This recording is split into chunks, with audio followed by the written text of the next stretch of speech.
Halo anak-anak semuanya, selamat berjumpa dan salam sukacita. Dalam KBM kontekstual kita sudah belajar banyak hal. Minggu yang lalu kita belajar tentang keragaman budaya. Dan hari ini, Jumat tanggal 27 Agustus 2021, kita akan belajar bersama-sama tentang menulis cerita dari hasil wawancara. Mari kita ikuti Bu Tuti ya di dalam KBM kontekstual SD Kanisius Mise. Hari ini saya ada di Sendang Sinongko, sebuah sendang di wilayah Desa Pokak yang cukup dikenal oleh banyak orang. Dan hari ini saya bersama dengan Bapak Sujadi Surya Wijaya. Sugeng enjang Pak. Malam sehat ya Pak. Sehat. Nah Pak, jadi kayaknya kita mau berbincang-bincang lebih panjang tentang Sendang Sinongko. Kita cari tempat yang lebih santai ya Pak ya. Monggo. Monggo Pak.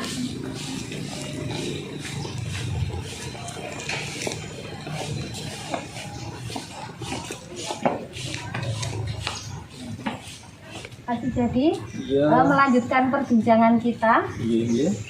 Saya ingin bertanya, asal mula sendang ini dinamakan Sinongko.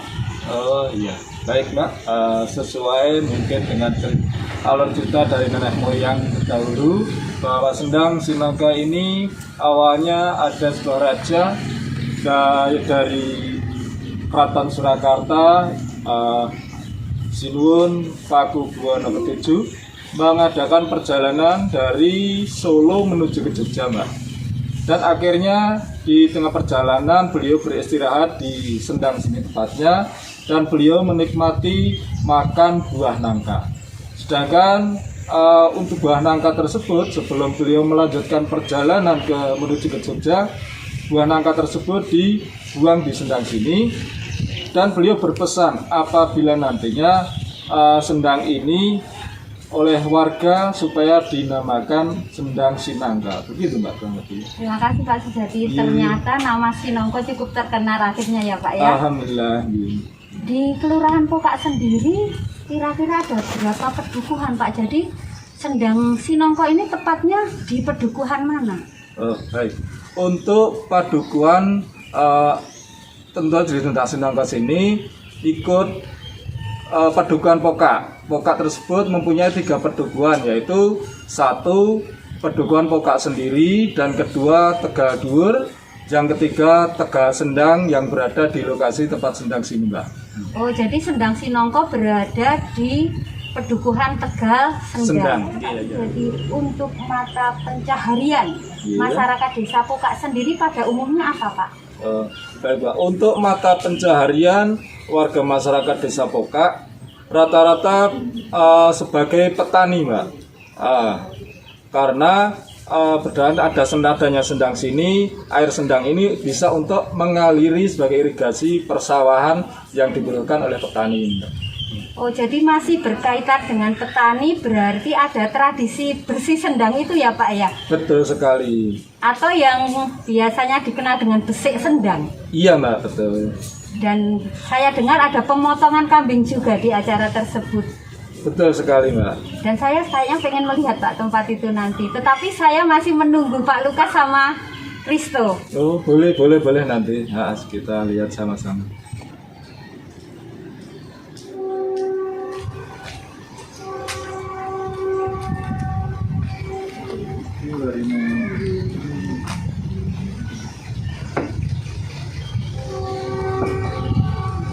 Kita ini kenakan Mbak Rina yang jualan di Sendang Sinangka ini setiap harinya. Dia mencari mata pencarian yang menjadi Cina di Sendang sini. Sudah berapa lama Bu jualan di sini Bu? Saya kurang lebih 21 tahun. Wah, 21 tahun lama juga ya Bu, yang berarti sudah banyak langganannya di sini. Alhamdulillah. Semoga berkah ya Bu dan laris manis jualannya. Matur nuwun Bu.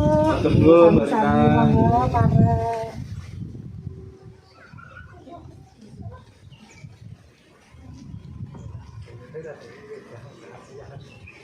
Pak,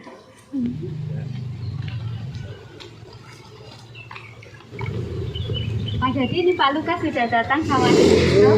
Ini Pak Lukas, ini adik Vito. Kita langsung ke lokasi saja ya Pak ya. Oke, monggo. Ya, silakan. Monggo Pak.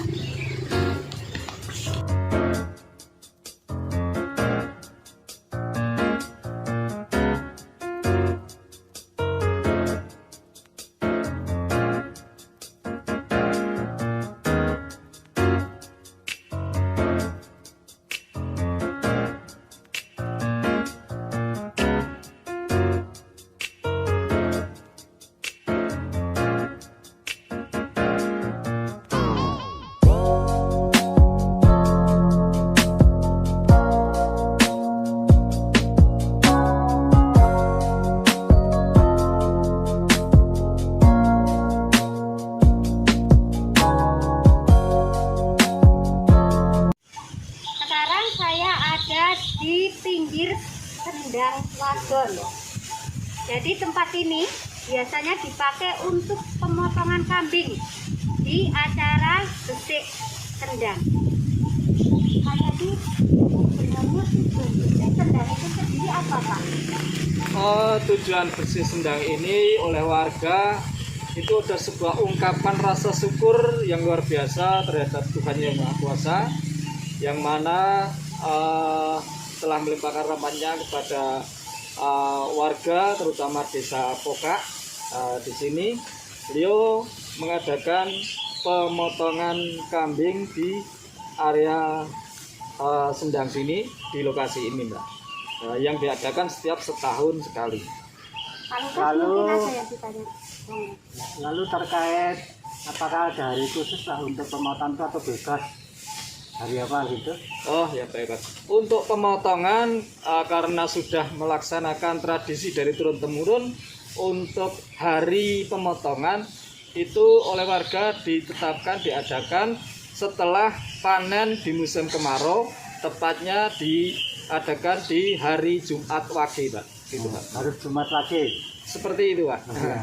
Lalu terkait jumlah kambingnya Pak, apakah dibatasi ada angka tertentu atau tergantung pemberian dari para warga gitu? Ya, ini karena sifatnya sedekah Pak. Ini jadi untuk jumlah kambing itu kalau dulu sampai mencapai ratusan bahkan lebih Pak. Tapi karena saat ini pandemi dan setiap bersih desa sekarang tidak diadakan pesta di sini, ini hanya ya sekitar kira-kira setelah itu 60-70 kambing seperti itu Pak. Ya. Ada yang ditanyakan? Setelah kambingnya dipotong, dagingnya dimasak dulu Pak.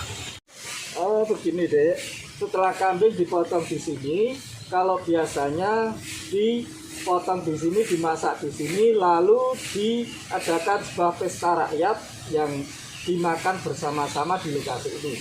Tapi karena ini saat pandemi, kambing hanya sebagai syarat dipotong di sini 2 atau 3 kambing, lalu dibawa pulang ke rumah, dimasak di rumah untuk dinikmati di rumah. Gitu deh. Ya. Iya, sama-sama sih. Tadi jadi terkait dengan kambing yang dimasak tadi. Iya. Saya dengar itu harus dimasak gulai. Kenapa tidak masakan yang lain, misalnya rica-rica, dimasak tongseng, Sate. atau masakan yang lain sate? Oh iya iya. Kenapa harus gulai? Maksudnya wajib atau Iya. ada alasan tertentu? Iya Mbak. Itu terjadinya pemasakan harus dimasak dengan bumbu baca ataupun gulai. Itu ada cerita yang lebih panjang lagi Mbak. Itu dari turun temurun oleh warga, dari moyang-moyang kami hanya meneruskan sebuah perintah ataupun apa ya, kalau dari nenek moyang dulu ada sebuah pemberian namanya apa ya? Wangsit. Wangsit seperti ini Mbak. Jadi kita warga untuk meneruskan gitu aja Mbak. Terima kasih Pak Sibudi, kami sudah banyak belajar hari ini Sama-sama. tentang tradisi, tentang budaya. Sama-sama. Terima kasih, semoga semua ini bermanfaat bagi kami dan kami semua semangat untuk nguri-uri budaya Jawa ya Pak. Amin, amin. Kita sebagai generasi penerus memang punya kewajiban untuk meneruskan, memperjuangkan, memperbaiki sebuah budaya kita yang ada di tanah Jawa ini. Terima kasih Pak Sujadi. Ya, sama-sama.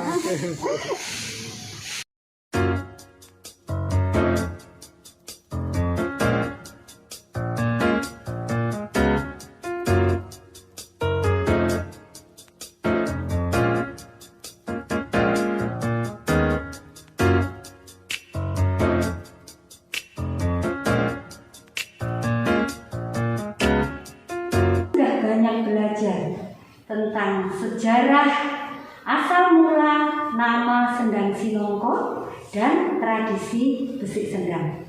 Semoga bermanfaat bagi kita semuanya dan kita semakin mencintai budaya di sekitar kita. Sampai jumpa anak semuanya di dalam KBM Kontekstual SD Kanisius Mese minggu depan. Jenggirat